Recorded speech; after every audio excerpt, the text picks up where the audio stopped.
Real Estate Group, and I'm here with Quincy at Campfire Coffee. Quincy, tell me a little bit about what you got going on here and what kind of services you guys offer. Yeah, so, gosh, there's so much I can say, but the nutshell story of it all is we are really the only wood-fired coffee company that's existing in the state of Washington. We roast coffee over an actual campfire. So you gotta imagine, we have a fire pit, we have a drum, and we roast our coffee over that, the way they did it for thousands of years. And so, yeah, we also have our online store this month. We're celebrating our 1-year anniversary, which really is a big online store starting. We got the shop open in August 17th of 2020. We started the online store back in March. So we have our online store where we sell all of our coffee and hoodies and shirts, all the merch, the apparel, all the stuff. Then we have the shop where you can come in and get a drink, you can come and get a bag of beans, you can come in and hang out, do homework like a lot of people do in this area. Yeah, great shop here. Thank you. So yeah, then we also, a lot of retailers around town carry our stuff. And so we've got a few different businesses that we have going. Cool. What a unique flair to be put, fire roasted coffee. That's pretty cool. Yeah. Thanks. So what made you start this business? What made you get into this? I love telling this part of the story because usually, whenever you hear about businesses that get started, it's like some kids were in their dorm room and it's like, oh, we had this really cool idea and we thought it'd be great and we asked our dad for $50,000 and then next thing you know, we started this app. That was not it. Long story short, we needed jobs. I had gotten unexpectedly bought out from my position at my job, which was at a marketing agency in Seattle.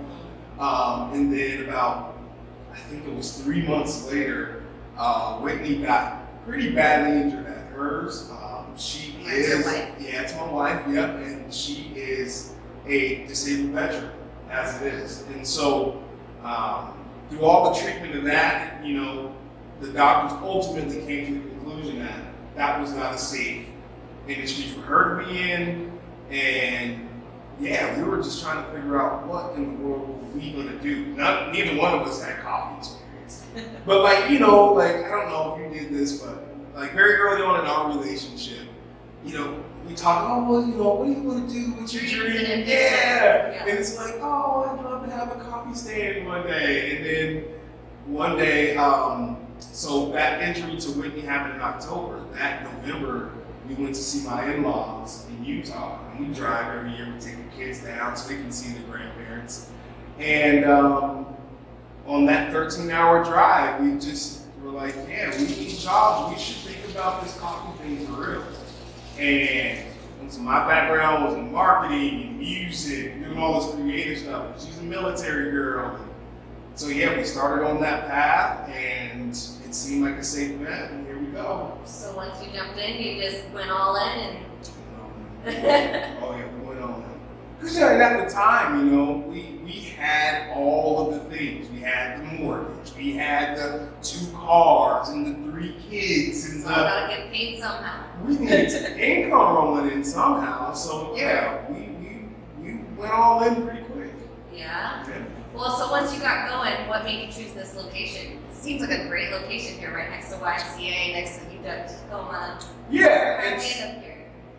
And I can't take credit for it. It was not of my choosing to start. I had read this article in the paper. This is when we had got back from Utah. We're starting the process, right? So I'm trying to find locations. I knew a little bit about Location Scout. I had offices before. Not retail locations, but offices. So I was really leaning towards the Dome district, and I really wanted the Dome, and I had heard a lot about it. I used to have another business down there years ago, and so I had heard that there was going to be development, and I saw this newspaper article in the News Tribune, and they were talking about all this development that was going to be happening. Well, one of the companies that was mentioned in this article, I reached out to. And I thought I was getting a leasing agent. And come to find out, it was the CEO and owner of the development company. And I'm talking to her back and forth via email about the Dome District location that she was about to build. Mind you, this is like 2018. So she's like, yeah, you know, the Dome District building that we're building, it's a little bit of a ways out. But I have this place on Market Street that's done, and we're looking for a tenant. You should totally check it out. And I used to live downtown, so I remember Market Street being this like kind of a dead zone, you know.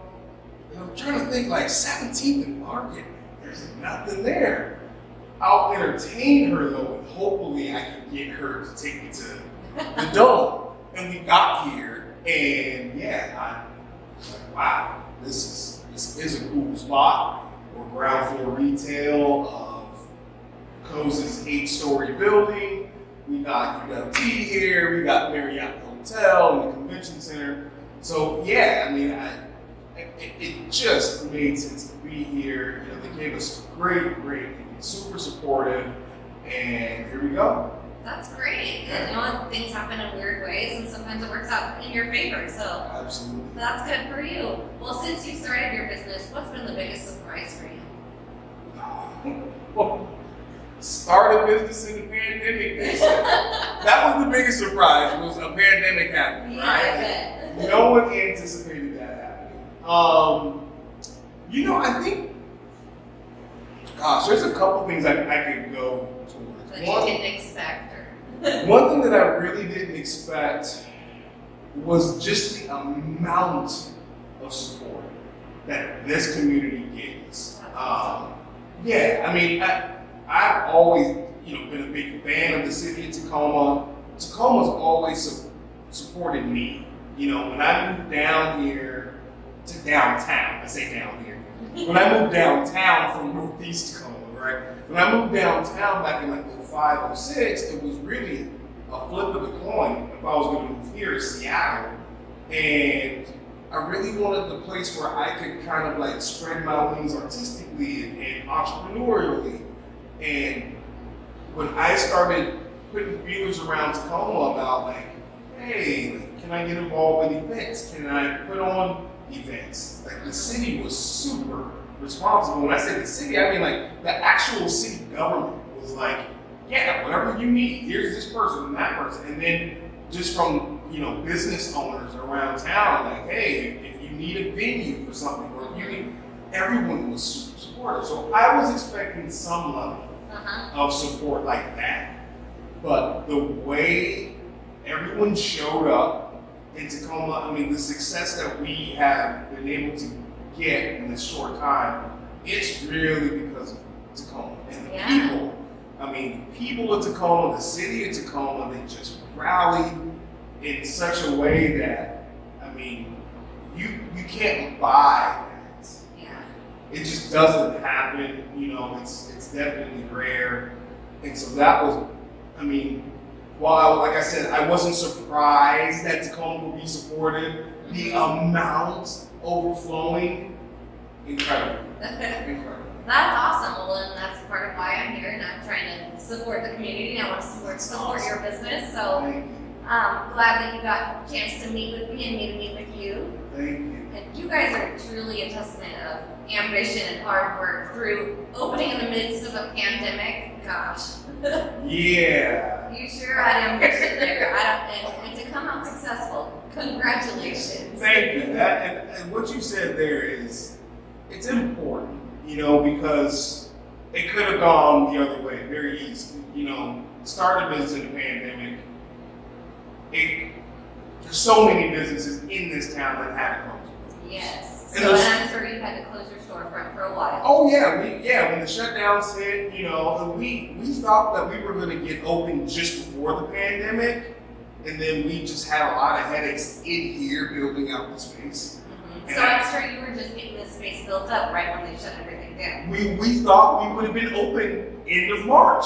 Honestly, we got through I was actually looking at Facebook memories from February of 2020, and updating my Facebook, like, oh man, we're finally over the big obstacle. We have like one more thing to do, and I think we'll be ready to go come March or April.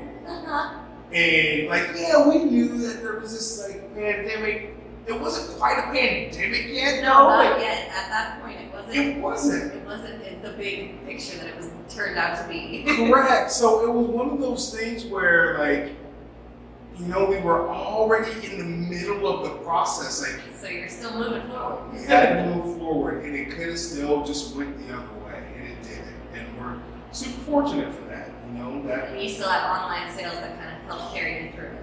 Yeah, and that's the other crazy, like you said, you know, things happen, just mysterious ways, you know, and we made the decision to start an online store kind of like overnight. When we saw the governor's announcement that restaurants would be shut down, and we're sitting in the living room with bags of coffee, and Whitney's got one little Cricut machine and she's pumping out mugs and hats and shirts and stuff. And we're like, what are we gonna do? Because we had planned to have a big grand opening and have people in here. And it was like online store. And all those ideas yeah, got switched around. they all got flip-flopped. I was thinking maybe a year or two down the line, we do some sales online. And that ended up being the thing that got us over the hump. And so, yeah, the online sales drove us to be able to get this open. You know, the construction was so bad in here that our landlord, you know, same lady that showed me around, she was like, hey, I can't spend any more on construction. So you guys are gonna have to pay to get through the finish line. And it wasn't that much left to do, but it was pretty expensive. So we needed all that early success, right? Like the sellouts of everything that we were getting, it all went right back in here. And we finally got it open in August. So it still took 5-6 months, and we opened up during phase 2, which was great because we were able to have some people come in. Yeah. And yeah, it's worked out. Well, congratulations. Thank you. Despite all odds against you, you managed to make your way out through the pandemic. Thank you. And hopefully things will pick up a little bit more for you this next year. Yeah, I mean that's the hope. It's been great so far. The community's been great. We've shipped all over the globe now, and That's awesome. it's been the other way, the good way. Good. It could have went either way. It went the other way. It was the good way. So but we're still, you know, we're still working hard. We got a lot to grow and a lot to do, a lot to learn, and a lot to just figure out as really new entrepreneurs in the retail space and in the coffee world and all of that. And just trying to just learn and grow as this thing goes. So Make yeah, your way through. you got it. Well, I want to thank you for meeting with me today, and I appreciate you taking the time. Hope we can share a little bit with the community about what you've got going on here. As I close this up, I want to always ask the people who I meet with, tell me a good local eatery spot. Tacoma has so many good ones. You know, living in Northeast, Browns Point, I have to show love to the Cliff House. Shout out to the Cliff House, a staple of that part of Tacoma. Yes. You know, during the pandemic, we ate out a lot. We had a lot of delivery. Little Radio is one of our favorites. We love them. Oh, what's that? I've never heard of that. Little Radio was actually started by the good folks that have Wingman Brewers. I don't know if you're a beer fan or not, but Wingman Brewers down in the Dome District, I've been a fan of them for a long time. They decided to open up a spot on Pacific called Little Radio, and they kind of have this like rotating menu. So, you know, I can't really describe their concept very well, but they have different just Like burger and fry type place, or? I know one month they were doing Little Wok, which was like their Asian cuisine. The owner Ken was actually in here earlier, and they're about to do a whole Mexican menu they're rolling out. For Oktoberfest, they had a big German menu that they rolled out. Cool. And we ordered a lot of food from them, good stuff. Also, check them out, Little Radios. Okay. Little Radio, Spanky Burger, and Brew Up on 6. There's so many. I mean, but those would be my three. Okay. My three. We'll have to check those out. Thank you so much for sharing and meeting with me today. Thank you, Tessa. And everybody else out there watching, make sure to come out and check out Campfire